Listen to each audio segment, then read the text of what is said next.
Don't just stop at an automated message. Don't just stop at a bulk action. Make your students feel like you are there. The most misunderstood thing about it is exactly when people try and treat international student recruitment as if it were sales, normal sales, or especially, software as a service sales. What I say that we would do is always try to tag a student. That as being one of the most useful tools at our disposal in the DreamApply toolbox are the flags and the trackers. So that we always know where students come from, what they do within our website, within DreamApply, with all of our other communications and marketing efforts. And then we can use that to react when we see that something is going on. Reach out to your students. Don't just wait for the students to come to you. Always try to reach out at different stages. Don't forget about the students when they submit an application. The processes can be very complex, very difficult for students. So always reach out your hand to help your students. Hello and welcome to EdTech and Pancakes. I'm your host, 𝗧cie𝗽𝗶𝗰𝘀, and today we're traveling to Italy, to the University of Padua, and our special guest is Alberto Lazzari, who's a global engagement officer at this university. Padua University is actually one of the oldest universities in Europe, established in 1222, and one of the top universities in Italy. While they are ancient in their origin and traditions, Padua has actually gravitated to modern solutions in terms of student recruitment, especially international student recruitment. They're one of the partners of DreamApply and have achieved great results with our software. The international student applications have gone up by 400% in 5 years. So I look forward to speaking with Alberto and tapping into his mind in terms of what are some of the best practices in international student recruitment, learn more about the university, and so forth. Alberto, thank you so much for making time for this, and welcome to the show. Yeah, thank you for having me, 𝗧cie. It's a pleasure. The pleasure is all mine. Let's start with your background and experience. How is it that you came to work in international student recruitment? Well, I was actually working in sales before this, and then I went through the recruitment process for public institutions here in Italy, and I was, lucky enough that there was a position available at the time to promote the University of Padua in the Americas, which is what I mostly do. That we try to divide our promotional efforts geographically, and I do that in the Americas. And I've been at the University of Padua for 4 years now, and the university had just started using DreamApply when I joined the team. So I've been using DreamApply for 4 years, and I've been learning to use it better every single year, and still plenty to do, but I think that we have made a lot of steps forward. Beautiful. Thank you for sharing that. It's funny because you mentioned you started with sales, and my background is in marketing. So when I think about DreamApply, I'm interested in all aspects of it, but the marketing related aspects even more so. How do you think your background in sales has influenced how you work in international student recruitment? Well, it was a bit odd at first because when I joined the team, I was told, we are using a CRM to manage the students' applications and to try and organize all of the marketing and recruitment efforts. And I was expecting something different because I was used to working with Salesforce. Okay, so I was used to a different concept, a different type of CRM. DreamApply is tailored for universities and students. It's not like a huge CRM with that tries to offer kind of flexible solutions like Salesforce, like a sales representative for Salesforce would try to tell you. So it took some time for me to get adjusted to this new tool, and it took a lot of exploring, to be honest. So it was just logging in as an administrator and see all of the different pages, try to understand how that works, go through the dev diaries, see all of the different possibilities, try and understand what the processes were, where we wanted to go, how we wanted to deal with the increase of applications that you mentioned in the beginning, because we did experience that after COVID. We had a huge boost of applications, so we had to figure out how to set up our tools in a way that we could actually manage all of these applications, thousands of applications each year without going insane. That was the first priority, and then how to do this smartly, how to make sense of everything, how to have all of these steps linked so that we can follow the journey of a student, and kind of I tried to bring that to the team, try to set up DreamApply and all of the other tools that we use to make it resemble what a sales team would use in kind of a private company. Beautiful. It's funny you mentioned Salesforce, because I mean they're one of the integrations that we have. So DreamApply does integrate with different CRMs. So I resonate with what you pointed to. And I definitely want to dive into how DreamApply has affected your work, but let's go from general to specific. I want to ask you this. Give me your concept of what international student recruitment is, and what do you think is most misunderstood about it? Well, I think the most misunderstood thing about it is exactly when people try and treat international student recruitment as if it were sales, normal sales, or especially, software as a service sales. You're not selling software, you're not selling a product, you're selling a service. Of course, you're selling an opportunity to a student. And the main difference, I believe, is the interest that a student has. A student he's a prospective student because they want to further their education, they want to progress their life, their career, their knowledge. And, you are trying to offer an opportunity to this student. You're not trying to capture a lead. You're not trying to make a new client, make a new account. It's a beneficial relationship where the students brings a lot to the university. It brings potential research. It brings, in PR marketing, it brings reputation, because then a student is going to share with friends and family their experience.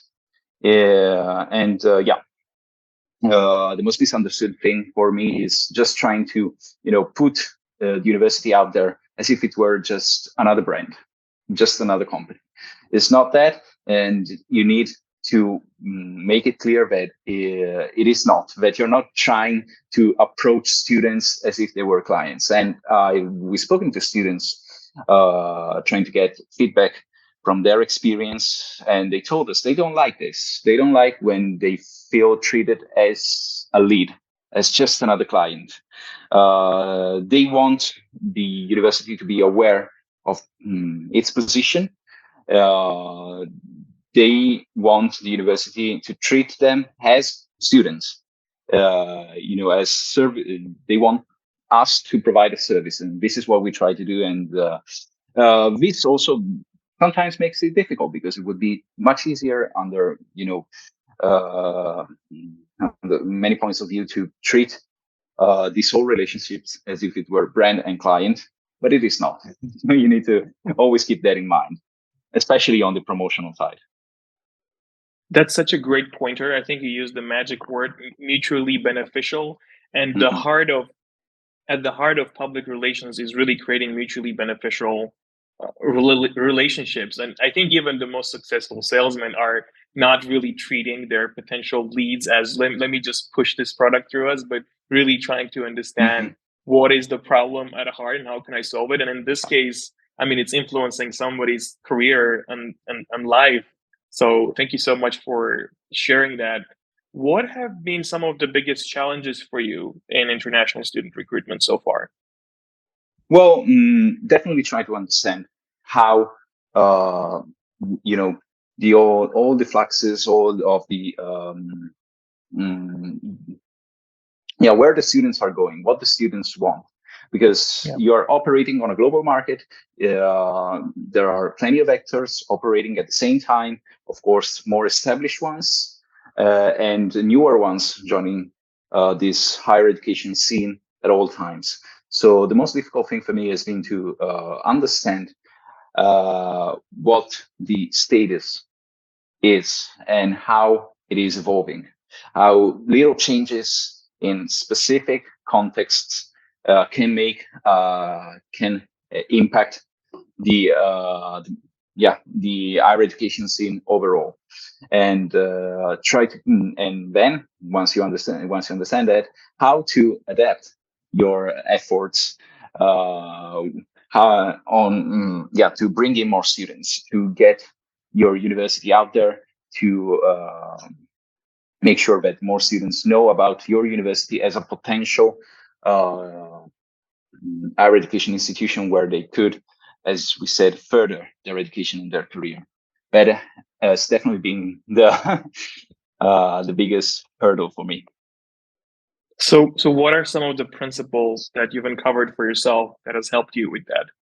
Well, main principle has been to try and analyze all the applications that were coming through and all of the data that we had available, both from our university and from general sources, for example, UNESCO, and then a lot of sector specific news. But I would say that the data especially, and being able to see the bigger picture, being able to download all of the data and convert it and analyze it and generate reports and analysis has been the most useful thing for me to try and get a sense of how things are constantly changing. That's beautiful. We often say what gets measured gets managed. But part of what you need to measure it is not just, how many applications you receive and what happens, although there's so much intelligence in that, but also going beyond that, as you've mentioned. And if I can just add a little something, a thing that I believe is important is to always keep an eye open, or rather to always have your ear to the outside, not be limited to your bubble or to your nation specific or area specific bubble, and always try to make sense of what is happening in the outside world. How events like political events, cultural events in one place could be affecting the general international recruitment scene, how they could be affecting your students. I think that is very important, and it's you need to be able to adjust on the go to make the best of what the situation is outside. I couldn't agree more. I'm curious how you're using DreamApply for that, or to what degree has it been helpful in terms of let's say you get an insight about what's happening in international student recruitment all over the world, or there's a trend, and you can create a tactic based on that, or maybe deciphering a trend based on the applications that are coming to you. So only proprietary data. Yeah, I would say that the biggest thing that we did throughout these 4 years is, specializing, our efforts. And what I mean by this is we started, of course, with a general approach. So when we started using DreamApply, we tried to make everything as general as possible so that it would work for all programs, for all students, regardless of what they wanted to study, where they came from, what their situation is. And as we move forward, we try to make things more tailored to each specific situation. So what I say that we would do is always try to tag a student. That has been one of the most useful tools at our disposal in the DreamApply toolbox are the flags and the trackers. So that we always know where students come from, what they do within our website, within DreamApply, with all of our other communications and marketing efforts. And then we can use that to react when we see that something is going on. For example, is there like, we analyze the data and we see that there is more interest from a certain geographic area towards a specific study area. We can, go back to those trackers, to those flags, and contact students that are already in our system and promote specific events, send specific content, use integrations to transfer that data, those trackers, to other software, for example, for email marketing campaigns. So that is definitely something that we have been working on and that we try each year to perfect a bit more. Again, you used another magic word, customization or personalization.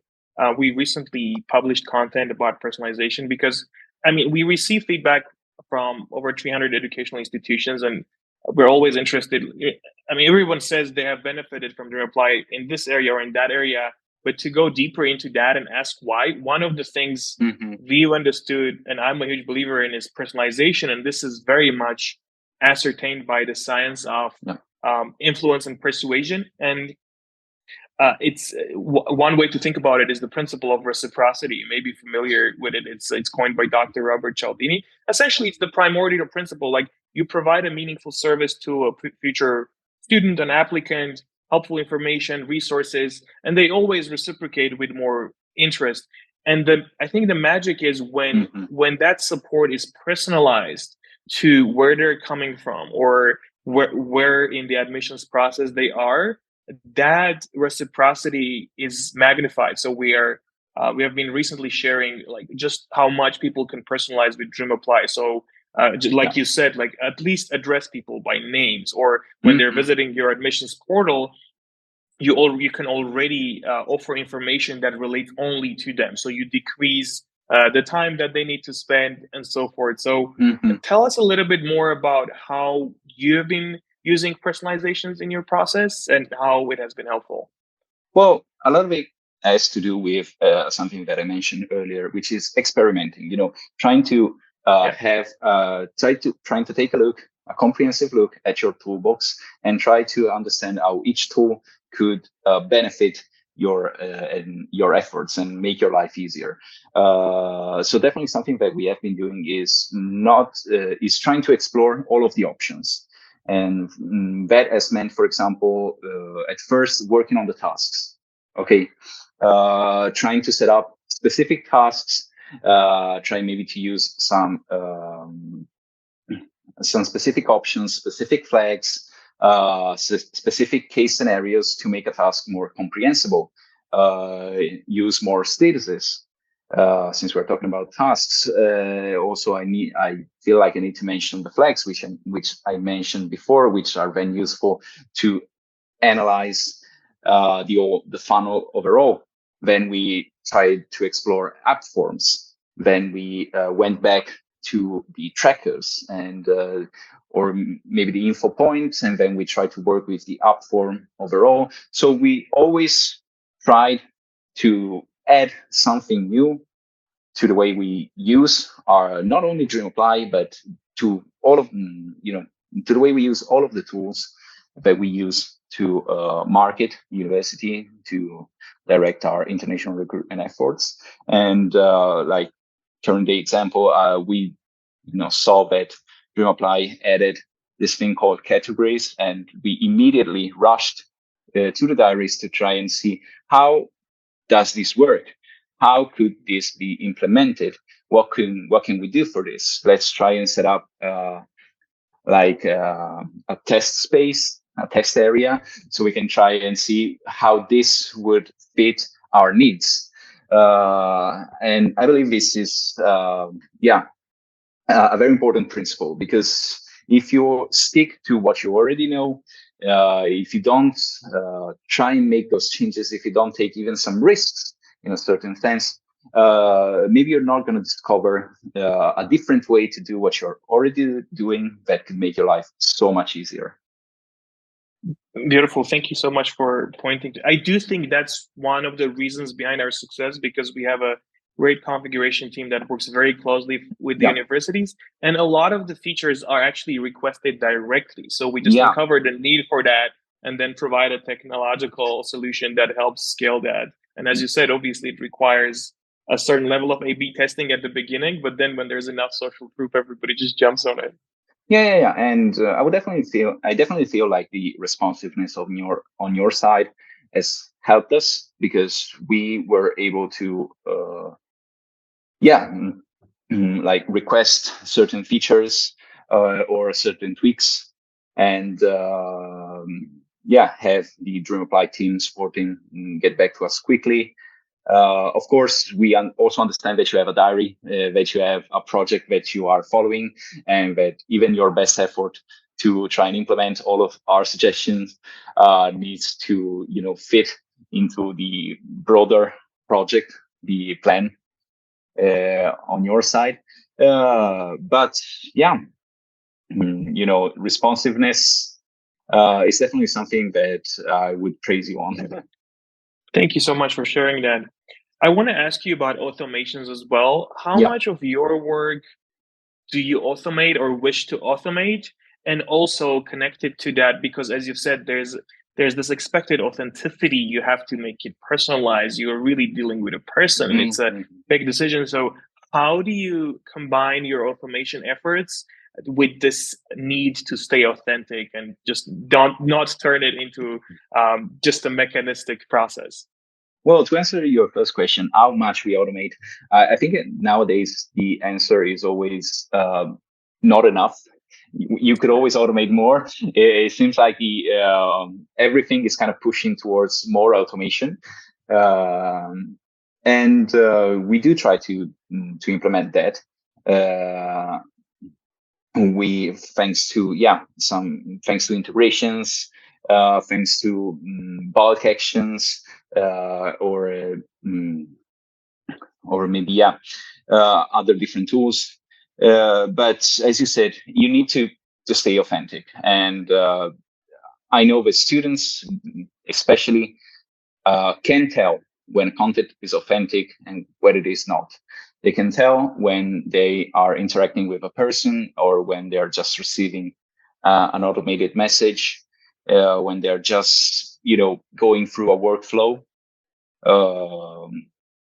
and they don't expect to go through that workflow. They don't expect to be treated as a client, as I said before, and to just be part of an automation. They want to interact with people. They want to have their needs met. They want to receive that service, and begin that reciprocity. That you mentioned before. So it is a struggle. And the little things can help. For example, even just using a marker when sending a bulk action, just so that a student sees their name, can make the difference. But trying to make your segments as specific, as small as possible, in a sense, can also do a lot to have a student feel taken care of. Beautiful. Thank you for sharing that.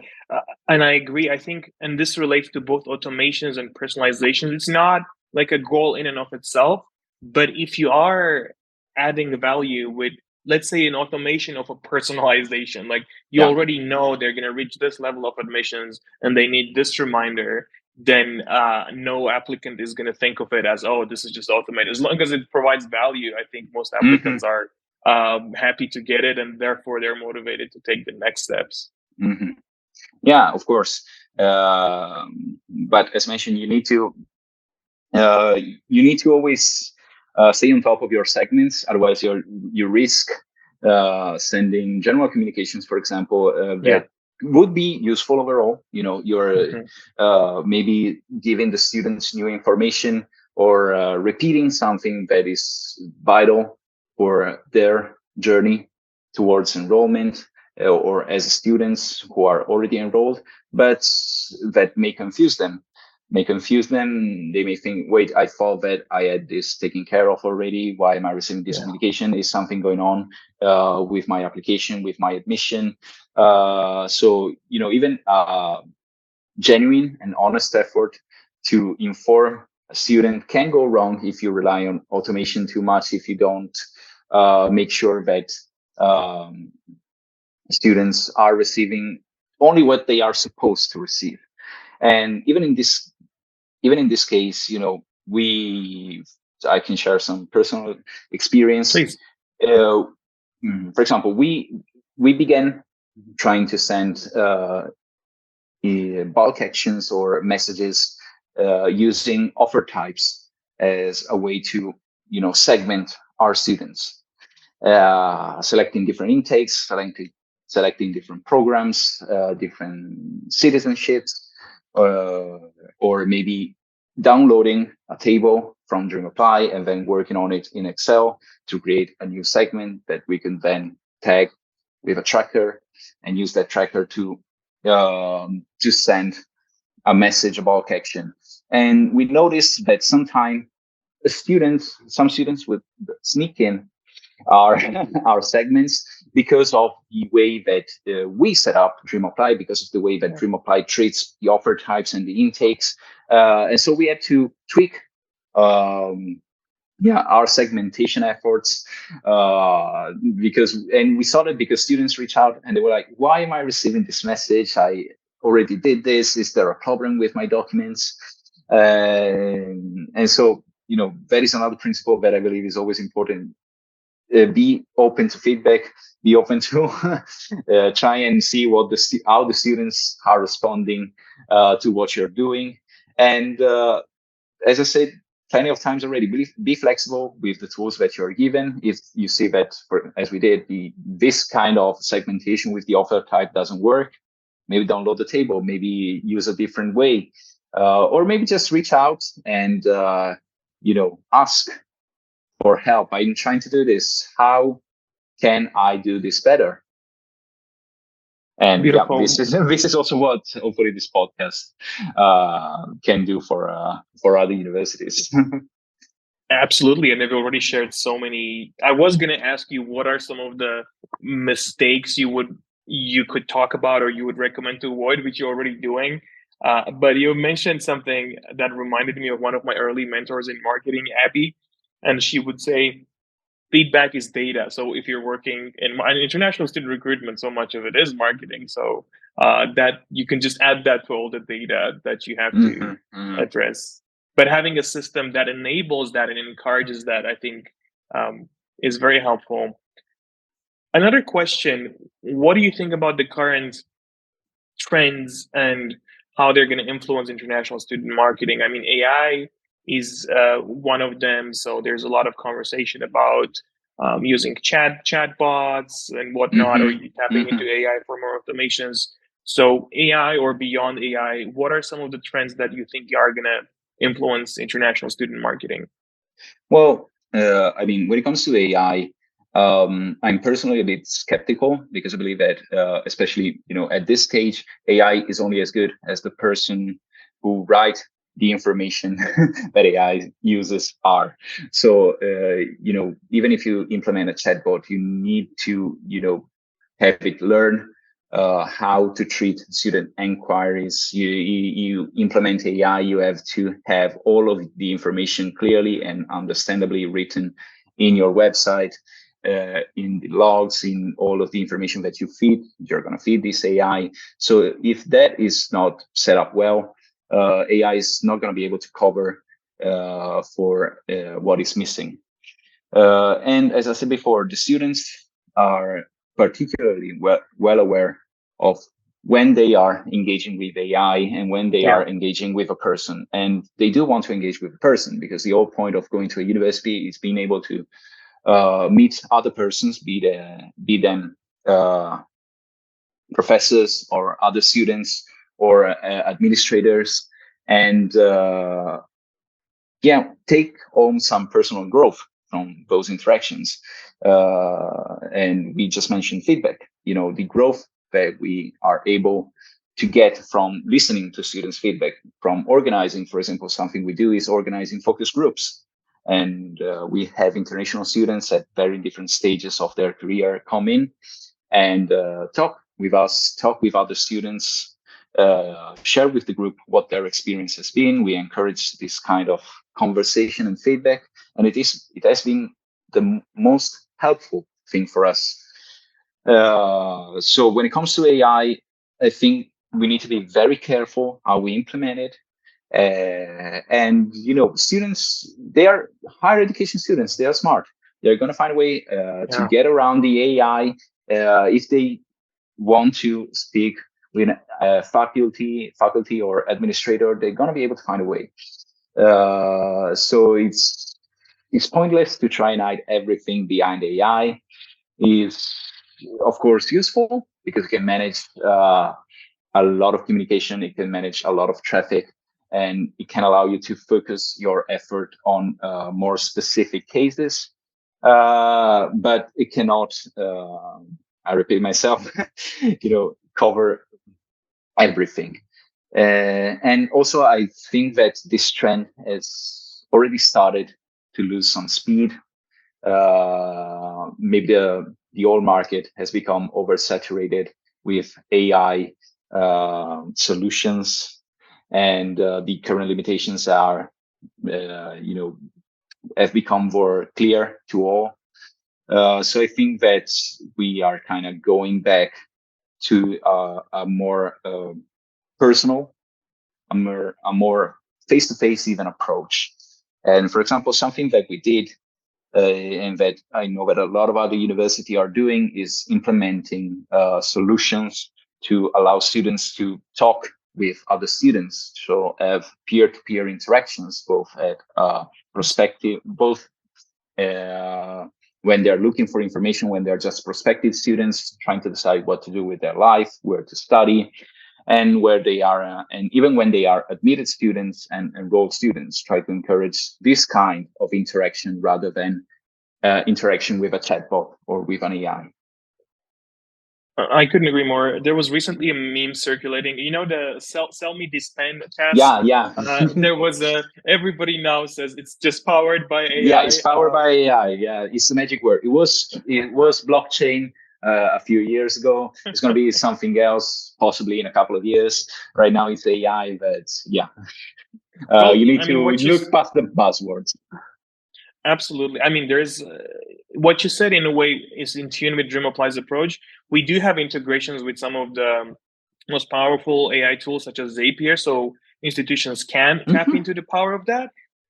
But the things that can be, the tasks that can be implemented directly by admissions officers or recruitment officers where they have full control, they always prefer to have that. And a lot of these features have been developed since 2011 with rigorous feedback, and admissions officers prefer it. So our approach is, okay, careful integration whenever there's a preference, but in most cases, actually, universities gravitate to solutions of DreamApply. For example, the video interviews, to even mitigate some of the negative consequences of AI, because like a cover letter, for example, it used to be, I mean, anybody could write a cover letter for someone else, you could tell, but now even more, you could have an AI write a cover letter for you, even if it's not going to be a good one.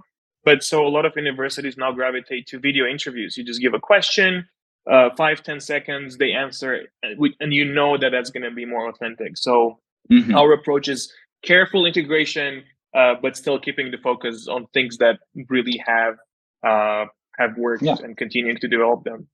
Yeah, and it's funny that you mentioned Zapier, because it's something that I personally have been looking into recently.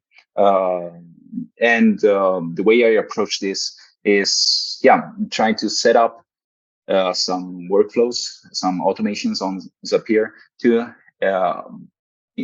better that tracking system. I talked about the trackers and the flags.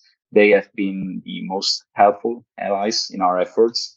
And we found that when we treat those well, when we use those well, we are then able to have these segments, which is, and I try to set up Zapier to do this for us, for the team. so that we can then come in to a segment that is already prepared, ready for us to come in as humans and write that message and contact those students and reach out either through messages or even calls, or set up meetings or video interviews, as you mentioned. Absolutely. We choose our integration partners very, very carefully. So this is a very heartwarming feedback. And I do think that Zapier, the reason so many marketers love Zapier is because while it is an automation tool and it uses AI, you can define what you wanted to do every step of the way very, very carefully, so you can mitigate some of the risks. This has been a great conversation so far. One more thing. So we talked about personalization. Mm-hmm. This is one of the most important things I think educational institutions could work on.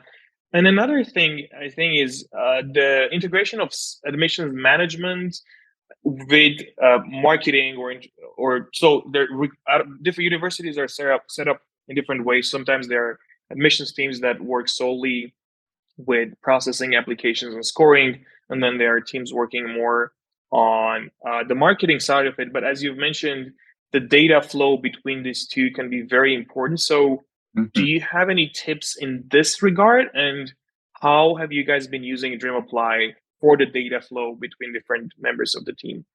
Well, the way we have been, working, we are obviously set up like this. We have an admission team and a recruitment team, and we are physically separated to different offices, but we try our best to work together as much as possible to share what we are doing, how we are doing it, to share what we believe would be useful to make our job easier. And I've spoken at length about setting up new solutions, trying different tools, and that is something that we try and do together. For example, it's very simple. Even though something might only interest the admission side, we of the recruitment team try to take part in the setup of, for example, the app form, the checklist of the task. We try to be included in that process. We can maybe just help write the instructions in a more understandable way, or in a way that makes it coherent with the other messages that we put out there with all of our the other marketing efforts. And we also try to have our colleagues help us with the recruitment side of it. They work on the applications. They have that inside knowledge that maybe analyzing the data cannot give you. Seeing the bigger picture is always good, but sometimes you need to be able to see the detail as well, and you are able to do that better when you work hands-on on the applications and on the funnel. So it has been paramount for us to work together as much as possible, to not get stuck in our office, in our bubble. And on a specific side, I mentioned the app form. That is personally something that I very much enjoy. At least once a year, we come together and we look at how the app form is set up, how the checklist is set up, how all of the specific tasks are set up. We try to maybe change all of the texts that are included in these specific sections. We try and link to useful resources. Something that we have been doing a lot, for example, is include video tutorials. We've seen that students respond very well to these, because when you give them too much written information, it can get confusing, especially if it is located in different websites. They have to navigate different web pages, and sometimes linking a video where you show the process, you show the resources and the tools that they have, can make the difference. And on the other side, for example, the recruitment side, we We have been investing a lot in in-person recruitment. So we do a lot of in-person events. We do a lot of fairs. We travel, we meet students, we speak with students face to face. And as I said before, that is a lot of added value. That is something that AI and automation cannot give you. It is that, that extra mile. And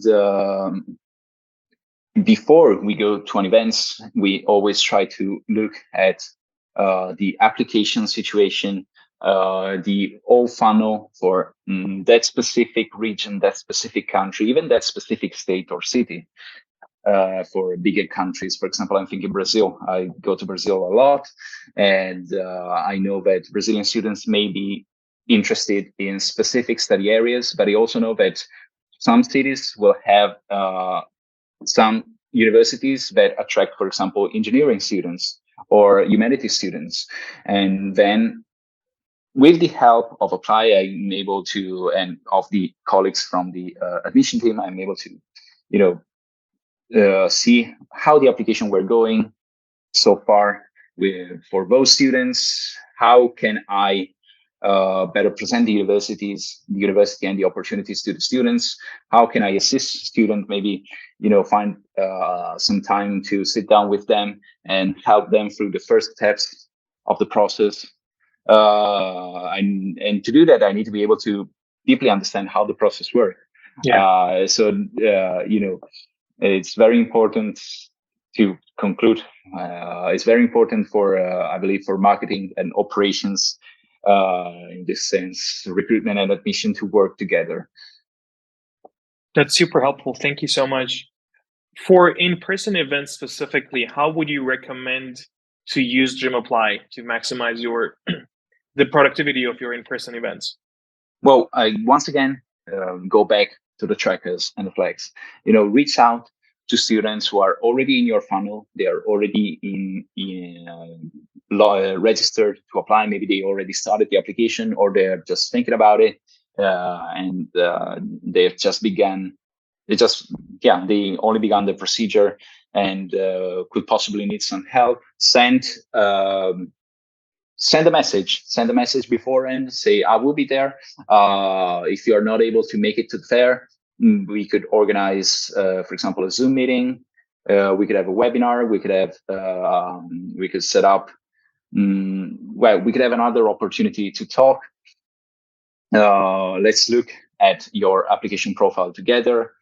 Ask the students to share what their, perhaps with a bulk action, to share what their inquiries are, what their doubts are. So and then after a fair, immediately import your students into Apply with consent, of course.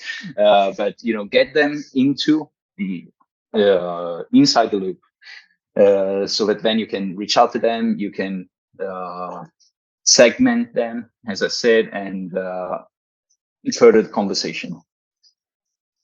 Excellent. This is super helpful. And before we sum it up, let's talk a little bit about Padua and what's currently happening. I mean, the next session of application is starting. So share a little bit more about what's happening there and how can people interested in Padua University get started. Yeah, thank you. We are currently closing the enrollment season for academic year 2025-2026, and shortly we are going to begin a promotion, and actually applications are going to open for academic year 2026. I'm sorry, I think I made a mistake with the dates there. We are closing 24-25 and opening 25-26. So we're going to be traveling to in-person events and fairs in September, October, and November, which is also when we will be opening applications on DreamApply on apply.unipd.it. So right now we are setting everything up to be ready for the 2nd of November, which is when most of our degree programs, both taught in English and taught in Italian, will open for application. We are, as you mentioned in the beginning, one of the oldest operating universities in the world. We are actually the 5th oldest, one of the top universities in Italy, and top 100 universities in Europe. we are a big university because we have over 70,000 enrolled students and over 7,000 international students. We offer over 250 degree programs. So when I mentioned, setting up, there is a lot of setting up for us to do to be able to promote all of these programs, to get the information out there about all of the opportunities that we offer to all of the different students that we want to reach, because we are very international. We have enrolled students from over 150 countries, and we are open to diversify even more.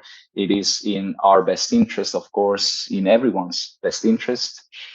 So we are setting up everything to have it ready for the 2nd of November, where students will be able to enter, apply, and search for the degree programs, learn about our academic offer, learn about how our procedures work. They are quite simple, if I may say so. And we have, as I mentioned, a lot of support, be it direct support from our office through Zoom or email, or support from peers, ability to chat with other students. We have online events, in-person events. We have events with professors. And my suggestion for a student that is interested in studying abroad and is possibly considering Italy is, the information might be a bit hard to get at first. Our system is quite different from other systems, but it has a lot to offer. It has great opportunities. So visit the website and visit especially our application platform. Register, create an account. It only takes a couple of minutes, and it's not a commitment. But registering will allow you to get more information. It will allow you to access the application side, where you can find a lot of useful resources. It can allow you to better communicate with us, and for us to have a better understanding of what your situation as a student is. So I invite all students that are interested in the University of Padua to just visit apply.uni.it and create an account and explore all the information that we will put out there very, very soon. Listen, your presentation was so good that I wish I needed to. I've graduated from 4 universities, but now I wish I was an applicant again to really experience all this. I mean, I think it's obvious for everyone that they're in great hands in terms of a recruitment and admissions team and the tools that they use. Mm-hmm. Maybe 2 final questions, because we mentioned Italy. What do you think makes Italy a great destination for international students, potentially in comparison to other EU states? Well, Italy has been making a name for itself as an international student destination, because it offers quality education at a lower price point.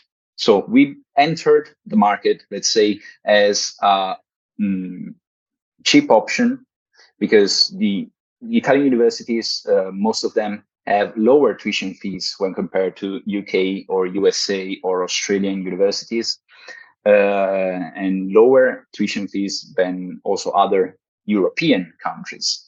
But we have been, Italy also has a lot to offer in terms of academic quality.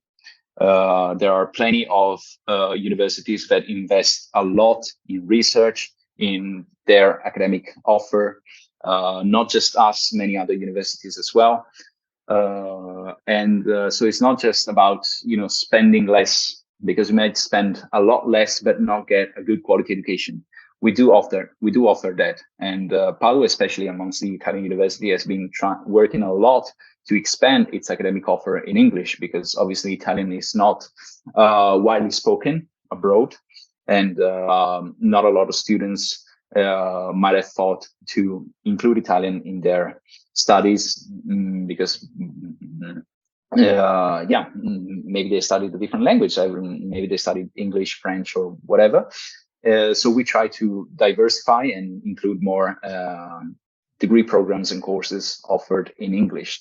So there is a lot going on. There are a lot of opportunities. There is a lot of quality that students can take advantage of. And obviously, of course, it's the old experience, is the ability to come to Italy, spend 3 years, 2 years, 5 years, depending on the type of degree program, in a beautiful country, in university cities that are full of students, full of life, and the ability to meet people from a lot of different international backgrounds, and to just live that Italian experience.